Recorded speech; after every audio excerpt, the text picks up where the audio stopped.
Улсын засгийн газрын ээлж туралдаан дээр Монгол улсын ерөнхий сайдаас хэд хэд үүрэг чиглэлүүд өгсөн байгаа. За нэгдүгээрт авилгатай тэмцэх ажлыг эрчимжүүлэх хүрээнд шуу ажиллагааны хүрээнд гадаад улсад оргон зайлсан хүмүүсийн хувийн гадаад дансыг төлбөр тооцоо хийж байгаа дансыг дотоодоос одоо санхүүжилт авч байгаа тэр дансыг хааж зарцаах чиглэлээр хэрэг мөрдөх байгууллагуудтай хамтран ажиллах, эрүүгийн хэрэг хянан шийдвэрлэх хуулийн хүрээнд хамтарч ажиллах чиглэлээр үүрэг даалгаврыг өгсөн байгаа. Өчигдөр би бас хэвлэл мэдээллийн байгууллагуудад танилцуулсан авилгатай тэмцэх газар дээр шалгагдаж байгаад мөрдөн байцаалтын шатнаас оргон зайлсан мөрдөн байцаалтын үйл ажиллагааг тасалдуулж байгаа хүмүүсийн тоо 18 хүний нэр болсон байгаа. За бусад одоо мөрдөх байгууллагуудад харьяалж байгаа хүмүүс нийлээд ингээд 100 гаруй хүнийг ирж хайх, нутагтаа авчирч мөрдөн шалгах үйл ажиллагааг цаашид хэвийн үргэлжлүүлэх энэ ажлуудыг эрчимжүүлэх ийм үүрэг чиглэлийг ерөнхий сайдаас өглөө.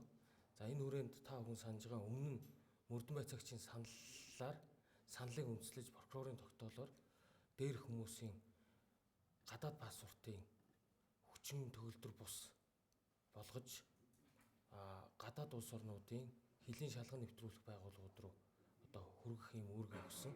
Энэ ажил хийгдэж байгаа.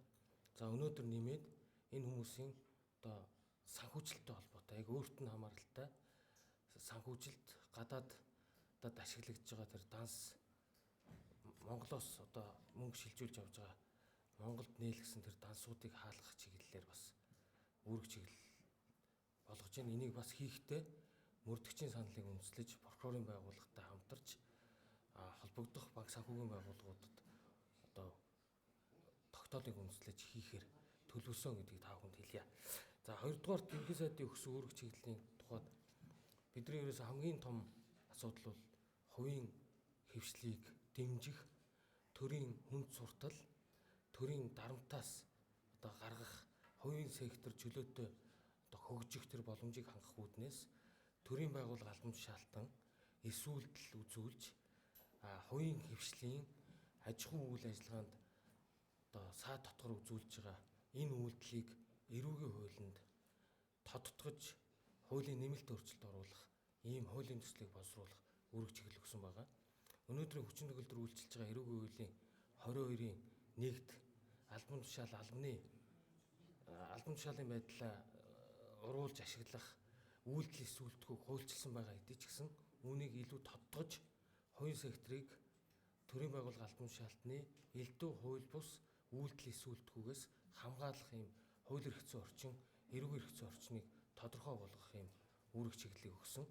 За бид энэ 4-р сарын одоо 2 дахь 7 хоногт багтааж эрүүгийн хэрэг хянан шийдвэрлэх тухай хууль, эрүүгийн хуульд нэмэлт өөрчлөлт оруулах тухай хуулийн төслүүдийг улсын хурлд өргөн мэдүүлэхээр байгаа. Одоо улсын хурал дээр эрүүгийн хуульд нэмэлт өөрчлөлт оруулах төсөл хилцүүлгийн шатанд байгаа.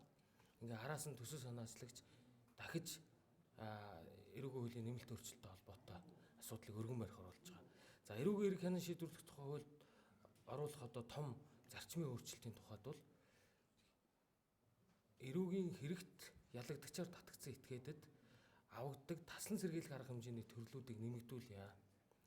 Шаардлагагүй тохиолдолд цагдан орох таслан сэргийлэх арга хэмжээ авахгүй байх, хүний эрхийг хангах, эрүүдийн шүүлгэхийн эсрэг ийм одоо эрх зүйн хамгаалтыг тогтоож өгөө гэдэг агуулгаар зорчих эрхийг хязгаарлах таслан сэргийлэх арга хэмжээг бас шинээр эрүүгийн хуульд оруулахар одоо бэлтэж байгаа гэдгийг бас та бүхэндээ хэлье. Ингээд та бүхний асуусан асуултанд хариулахад бэлэн байна.